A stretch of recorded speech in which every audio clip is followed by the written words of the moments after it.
പുതിയ വീഡിയോയിലേക്ക് എല്ലാവർക്കും സ്വാഗതം. ഇന്ന് നമ്മൾ ചെയ്യാൻ പോകുന്നത് ചാപ്റ്റർ നമ്പർ 10 ആൾജിബ്രിക് എക്സ്പ്രഷൻസ് എന്നുള്ള ചാപ്റ്ററിൻ്റെ ഇൻട്രൊഡക്ഷൻ വീഡിയോ ആണ്.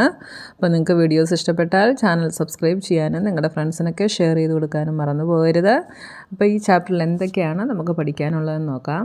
അപ്പോൾ ആൾജിബ്രിക് എക്സ്പ്രഷനെ കുറിച്ച് നിങ്ങൾ 6th സ്റ്റാൻഡേർഡിൽ പഠിച്ചിട്ടുണ്ടല്ലേ. അപ്പോൾ സിമ്പിൾ ആൾജിബ്രിക് എക്സ്പ്രഷൻ എന്താണ്, എങ്ങനെയാണ് ഒരു എക്സ്പ്രഷൻ ഫോം ചെയ്യുന്നത്? ഒരു വേരിയബിളും ഒരു കോൺസ്റ്റൻറ്റും കൂടെ നമ്മൾ കമ്പൈൻ ചെയ്യുമ്പോഴാണ് ഒരു expression form, algebraic expression form ചെയ്യുന്നത് അല്ലേ. അപ്പോൾ വേരിയബിൾ എന്ന് പറഞ്ഞാൽ എന്താണ്? നമ്മൾ യൂസ് ചെയ്യുന്ന ആൽഫബറ്റ്സ് അല്ലേ, അതായത് x, y, l, m etcetera. ഈ ലെറ്റേഴ്സാണ് നമ്മൾ വേരിയബിൾസിനെ ഡിനോട്ട് ചെയ്യാൻ വേണ്ടി നമ്മൾ യൂസ് ചെയ്യുന്നത്. അപ്പോൾ നോക്കിയേ, ഞാനിവിടെ ഇനി കോൺസ്റ്റൻ്റ് എന്ന് പറഞ്ഞാൽ എന്താണ്? കോൺസ്റ്റൻ്റ് എന്ന് വെച്ചാൽ നമ്പേഴ്സ് ആണല്ലേ. നമുക്കിഷ്ടമുള്ള നമ്പേഴ്സ് നമുക്ക് യൂസ് ചെയ്യാം. 5, 4, 6 ഇങ്ങനെ ഇതിനെയാണ് എന്ത് പറയുന്നത്? കോൺസ്റ്റൻ്റ് എന്ന് പറയുന്നത്. ഇനി ഞാനിവിടെ ഈ വേരിയബിളും കോൺസ്റ്റൻറ്റും ചേർത്ത് ഒരു ആൾജിബ്രിക് എക്സ്പ്രഷൻ എഴുതാൻ പോവാണ് കേട്ടോ. X plus 5, y minus 6, 4x plus 3. കണ്ടോ? അപ്പോൾ നോക്കിയേ, ഇങ്ങനെ എഴുതുന്ന ഈ എക്സ്പ്രഷൻസിനെയാണ് നമ്മൾ എന്ത് പറയുന്നത്? ആൾജിബ്രിക് എക്സ്പ്രഷൻസ് എന്ന് പറയുന്നത് കേട്ടോ.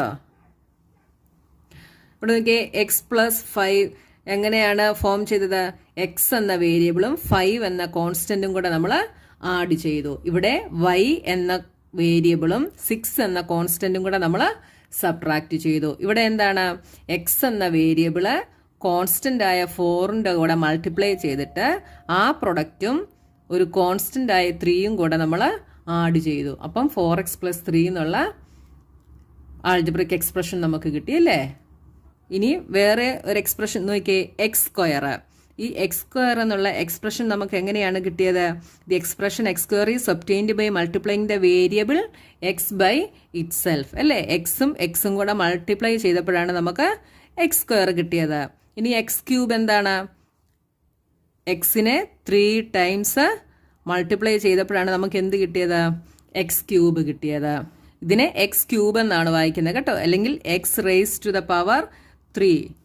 ഇത് നിങ്ങൾ നെക്സ്റ്റ് ചാപ്റ്ററിൽ പഠിക്കും കേട്ടോ. എക്സ്പോണൻസ് ആൻഡ് പവേഴ്സ് എന്നുള്ള ചാപ്റ്ററിൽ നിങ്ങളിത് ഡീറ്റെയിൽഡ് ആയിട്ട് പഠിക്കും കേട്ടോ. ഇനി ഒരു എക്സ്പ്രഷൻ നോക്കിയേ, 3x square minus 5.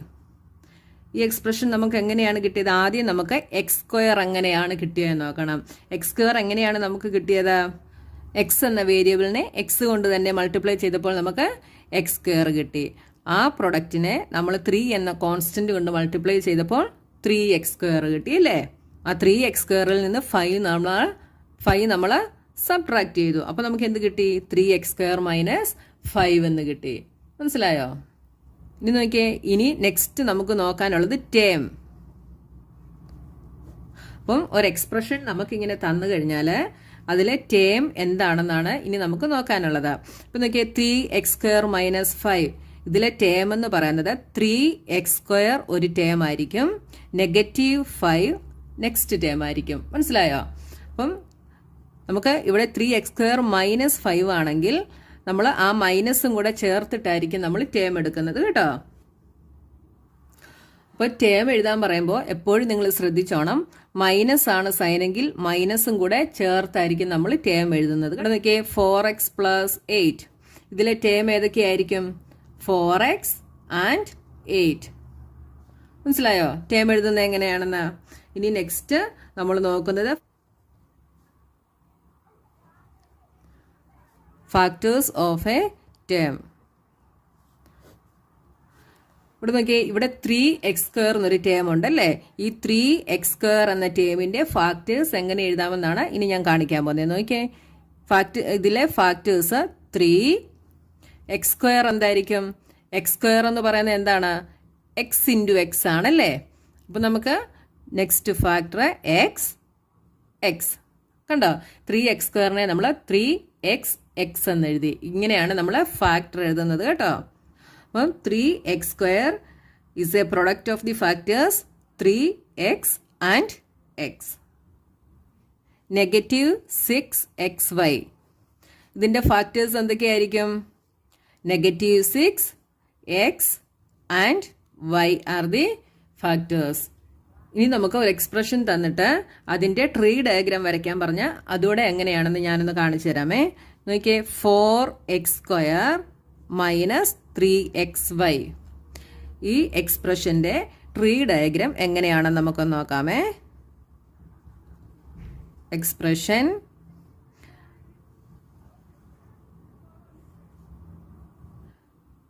ഈ എക്സ്പ്രഷനെ ഇനി നമ്മൾ ടേംസ് ആയിട്ട് സ്പ്ലിറ്റ് ചെയ്യും. അപ്പോൾ ടേംസിനെ കാണിക്കാൻ വേണ്ടി നമ്മൾ കണ്ടിന്യൂസ് ലൈനാണ് നമ്മൾ യൂസ് ചെയ്യുന്നത് കേട്ടോ. അപ്പം 4x² - 3xy ഇതിൻ്റെ ടേംസ് ഏതൊക്കെയായിരിക്കും? First term is 4x², second term is -3xy. മനസ്സിലായോ? അപ്പം നമ്മൾ എക്സ്പ്രഷൻ എഴുതി, ടേം എഴുതി. ഇനി നെക്സ്റ്റ് നമ്മൾ എഴുതുന്നത് ഫാക്ടേഴ്സ് ആണ് കേട്ടോ. ഫാക്ടേഴ്സിന് വേണ്ടി നമ്മൾ യൂസ് ചെയ്യുന്നത് ഡോട്ടഡ് ലൈൻ ആയിരിക്കും കേട്ടോ. അപ്പം ഇവിടെ എത്ര, ഈ 4x² എത്ര ഫാക്ടർ വരും? 3 ഫാക്ടേഴ്സ് വരും അല്ലേ? അപ്പം നമ്മൾ 3 ഡോട്ടഡ് ലൈൻസ് വരയ്ക്കണം. എന്തൊക്കെയാണ് ഫാക്ടേഴ്സ്? 4, x and x. ഇവിടെ 3 ഫാക്ടേഴ്സ് വരും അല്ലേ? അപ്പം നമുക്ക് 3 ഡോട്ടഡ് ലൈൻസ് വേണം. -3xy. അപ്പോൾ ഒരു എക്സ്പ്രഷൻ തന്നിട്ട് ട്രീ ഡയഗ്രാം വരയ്ക്കാൻ പറഞ്ഞു കഴിഞ്ഞാൽ ഇങ്ങനെ വേണം ട്രീ ഡയഗ്രാം വരയ്ക്കാൻ കേട്ടോ. ടേംസിനെ കാണിക്കാൻ വേണ്ടി നമ്മൾ കണ്ടിന്യൂസ് ലൈൻ യൂസ് ചെയ്യണം. ഫാക്ടേഴ്സിനെ കാണിക്കാൻ വേണ്ടി നമ്മൾ ഡോട്ടഡ് ലൈൻസും യൂസ് ചെയ്യണം കേട്ടോ. ഇനി നെക്സ്റ്റ് നമ്മൾ നോക്കുന്നത് കോഎഫിഷ്യൻ്റ് ആണ്. കോഎഫിഷ്യൻ്റ് നമ്മൾ എടുത്തിരിക്കുന്ന ഒരു ടേമിൻ്റെ ന്യൂമറിക്കൽ ഫാക്ടറിനെയാണ് എന്ത് പറയുന്നത്? കോഎഫിഷ്യൻ്റ് എന്ന് പറയുന്നത്. ഇപ്പം നോക്കിയേ, ഇവിടെ 3x²ൻ്റെ ഫാക്ടേഴ്സ് എന്തൊക്കെയാണ്? 3x. ഇതിൻ്റെ ന്യൂമറിക്കൽ ഫാക്ടർ ഏതാണ്? 3 ആണല്ലേ? അപ്പം ഈ 3x² എന്ന് പറയുന്നതിൻ്റെ കോഎഫിഷ്യൻ്റ് എന്തായിരിക്കും? 3 ആയിരിക്കും. മനസ്സിലായോ? ഇനി ഒരു എക്സാമ്പിൾ നോക്കിയേ, 9x². 9x²ൻ്റെ ഫാക്ടേഴ്സ് എന്തൊക്കെയാണ്? 9x. ഇതിലെ ന്യൂമറിക്കൽ ഫാക്ടർ ഏതാണ്? 9 ആണല്ലേ? അപ്പം 9x² കോഎഫിഷ്യൻ്റ് എന്തായിരിക്കും? 9 ആയിരിക്കും. അപ്പോൾ നോക്കിയേ, ഇപ്പോൾ ഈ പഠിച്ച കാര്യങ്ങൾ ഞാൻ ജസ്റ്റ് ഒന്നുകൂടെ ഞാൻ പറഞ്ഞു തരാം കേട്ടോ. അപ്പോൾ വേരിയബിൾസ് എന്ന് പറഞ്ഞാൽ എന്താണ്? x, y, l, m ഇങ്ങനെയുള്ള ലെറ്റേഴ്സ് കൊണ്ട് ഡിനോട്ട് ചെയ്യുന്നതാണ് എന്ത്? വേരിയബിൾസ്. കോൺസ്റ്റന്റ് എന്ന് പറഞ്ഞാൽ നമ്പേഴ്സ് കൊണ്ട് റെപ്രസെന്റ് ചെയ്യുന്നതാണ് എന്ത്? കോൺസ്റ്റന്റ്. അപ്പോൾ ഒരു വേരിയബിളും ഒരു കോൺസ്റ്റന്റും കൂടെ കമ്പൈൻ ചെയ്യുമ്പോഴാണ് നമുക്കൊരു ആൾജിബ്രിക് എക്സ്പ്രഷൻ കിട്ടുന്നത്. അതേപോലെ ഒരു വേരിയബിളും ആ സെയിം വേരിയബിളും കൂടെ കമ്പൈൻ ചെയ്താൽ നമുക്ക് എന്ത് കിട്ടും? ഒരു ആൾജിബ്രിക് എക്സ്പ്രഷൻ കിട്ടും. ഇനി നെക്സ്റ്റ് നമ്മൾ നോക്കിയ എന്താണ്? ടേം ആണല്ലേ? ടേം എന്ന് പറഞ്ഞാൽ ഒരു ആൾജിബ്രിക് എക്സ്പ്രഷൻ എഴുതിയാൽ, അതായത് 3x² - 5, അതിനകത്തെ ടേംസ് എന്തൊക്കെയാണ്? 3x² and -5. മനസ്സിലായല്ലോ? പിന്നെ ഫാക്ടേഴ്സ് ഓഫ് എ ടേം അത് നമ്മളിവിടെ നോക്കിയല്ലേ? 3x²ൻ്റെ ഫാക്ടേഴ്സ് എന്തൊക്കെയാണ്? 3x. മനസ്സിലായോ? അതേപോലെ പിന്നെ എന്താണ്? ട്രീ ഡയഗ്രാം വരയ്ക്കുന്നത്. അത് നിങ്ങൾക്ക് മനസ്സിലായല്ലോ. ട്രീ ഡയഗ്രാം വരയ്ക്കുമ്പോൾ ആദ്യം ടേംസ് സ്പ്ലിറ്റ് ചെയ്യണം. അതിനെ കണ്ടിന്യൂസ് ലൈൻ കൊണ്ട് വേണം റെപ്രസെന്റ് ചെയ്യാൻ. പിന്നെ ടേംസിൽ നിന്ന് ഫാക്ടേഴ്സ് എഴുതണം. ഫാക്ടേഴ്സിൽ ഡോട്ടഡ് ലൈൻ വേണം യൂസ് ചെയ്യാൻ കേട്ടോ. പിന്നെ കോഎഫിഷ്യൻ്റ് എന്താണ്? ഫാക്ടർ എഴുതി ഒരു ടേമിൻ്റെ ഫാക്ടേഴ്സ് എഴുതുമ്പോൾ അതിലുള്ള ന്യൂമറിക്കൽ ഫാക്ടറിനെയാണ് നമ്മൾ എന്തു പറയുന്നത്? കോഎഫിഷ്യൻ്റ് എന്ന് പറയുന്നത്. അപ്പം ഇത്രയും കാര്യങ്ങൾ നിങ്ങൾക്ക് മനസ്സിലായല്ലോ. ഇനി നമ്മൾ നോക്കുന്നത് ലൈക്ക് ആൻഡ് അൺലൈക്ക് ടേംസ്. നോക്കിയേ, 2xy - 3x + 5xy - 4. ഇതിനകത്ത് ലൈക്ക് ടേംസ് ഏതൊക്കെയാണ്? 2xy ആൻഡ് 5xy അല്ലേ? 2xy and 5xy. ഇതിൻ്റെ വേരിയബിൾസ് ആണ് നമ്മൾ നോക്കുന്നത് കേട്ടോ. കോൺസ്റ്റന്റ് നമ്മൾ നോക്കത്തില്ല. വേരിയബിൾസ് ആയിട്ടുള്ള ഫാക്ടേഴ്സ് സെയിം ആയിരിക്കണം. അങ്ങനെയുള്ളതിനെയാണ് നമ്മൾ എന്ത് പറയുന്നത്? ലൈക്ക് ടേംസ് എന്ന് പറയുന്നത്. ഇതിൻ്റെ നോക്കിയാൽ 2xy ആർ ഫാക്ടേഴ്സ്, 5xyയുടെ 5xy ആർ ഫാക്ടേഴ്സ്. അപ്പം എക്സും വൈയും എന്താണ്?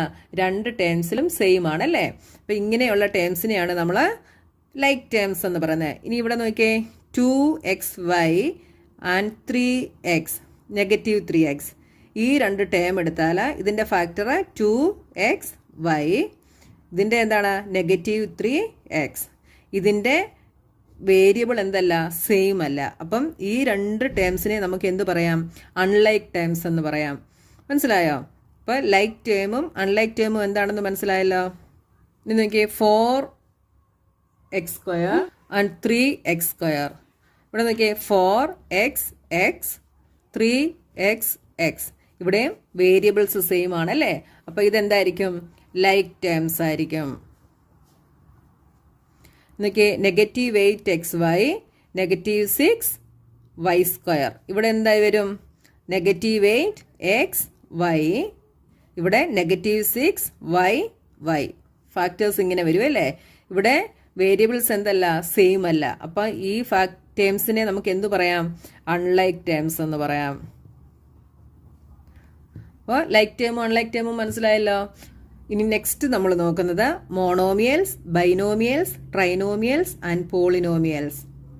അപ്പോൾ മോണോമിയൽ എന്ന് പറഞ്ഞാൽ എന്താണെന്നറിയാമോ, an expression with only one term is called a monomial. അതായത് 7xy -5m ഇങ്ങനെ ഒരു ടേം മാത്രമായിട്ട് വരുന്നതിനെയാണ് നമ്മൾ എന്ത് പറയുന്നത്, മോണോമിയൽസ് എന്ന് പറയുന്നത് കേട്ടോ.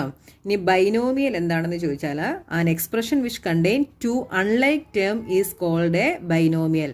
അതായത് അൺലൈക്ക് ടേം ആയിരിക്കണം, 2 ടേം വേണം, പക്ഷേ അൺലൈക്ക് ടേംസ് ആയിരിക്കണം. അതായത് x + y a² - b², ഇങ്ങനെ വരുന്ന എക്സ്പ്രഷൻസിനെയാണ് നമ്മൾ എന്ത് പറയുന്നത്, ബൈനോമിയൽ എന്ന് പറയുന്നത്. ഇനി next trinomial. An expression which contain 3 terms is called a trinomial. അതായത് x + y + 7. ഇതിന് 3 ടേംസ് ഉണ്ടല്ലേ. ഇങ്ങനെ വരുന്ന എക്സ്പ്രഷൻസിനെയാണ് നമ്മൾ എന്ത് പറയുന്നത്, ട്രൈനോമിയൽ എന്ന് പറയുന്നത്. ഇന്നൊക്കെ x + y + 5x ഇതൊരു ട്രൈനോമിയലാണോ?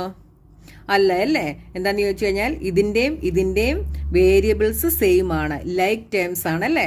ഇങ്ങനെ വരുന്ന എക്സ്പ്രഷൻ എന്തായിരിക്കത്തില്ല, ട്രൈനോമിയൽ ആയിരിക്കത്തില്ല കേട്ടോ. ട്രൈനോമിയൽ ആകണമെങ്കിൽ എക്സ്പ്രഷൻസ് വേരിയബിൾസ് ആയിട്ട് വരുന്നത് അൺലൈക്ക് ടേംസ് ആയിരിക്കണം കേട്ടോ. അതെപ്പോഴും ശ്രദ്ധിച്ചോണേ. ഇനി പോളിനോമിയൽ എന്ന് പറഞ്ഞാൽ an expression with 1 or more term is called a polynomial. ഒന്നോ അതിൽ കൂടുതലോ ടേം ഉള്ള എക്സ്പ്രഷൻസിനെയാണ് പോളിനോമിയൽ എന്ന് പറയുന്നത്. അങ്ങനെ നോക്കുമ്പം ഇത് മൂന്നും എന്താണ്, പോളിനോമിയൽ ആണല്ലേ. മോണോമിയലിന് 1 ടേമേ ഉള്ളൂ, ബൈനോമിയലിന് 2 ടേം ഉണ്ട്, ട്രൈനോമിയലിന് 3 ടേം ഉണ്ട്. അപ്പം ഈ മോണോമിയലും ബൈനോമിയലും ട്രൈനോമിയലും എന്തായിരിക്കും, പോളിനോമിയൽസ് ആണല്ലേ.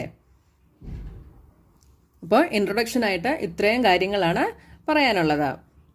അപ്പോൾ ഇത്രയും കാര്യങ്ങൾ നിങ്ങൾ നല്ല വൃത്തിയായിട്ട് മനസ്സിലാക്കി കഴിഞ്ഞാൽ നിങ്ങൾക്ക് ഈ ചാപ്റ്ററിലെ പ്രോബ്ലംസ് എല്ലാം ചെയ്യാൻ ഈസി ആയിരിക്കും കേട്ടോ. ഇത് ഈ ചാപ്റ്ററിലെ ബേസ് ആയിട്ടുള്ള കാര്യങ്ങളാണ്. ഈ വീഡിയോ നിങ്ങൾ കണ്ട് നല്ലതായിട്ട് ഇതിലൊക്കെ മനസ്സിലാക്കണം കേട്ടോ. അപ്പോൾ ഇനി നെക്സ്റ്റ് പോർഷനുമായി നമുക്ക് നെക്സ്റ്റ് വീഡിയോയിൽ കാണാം.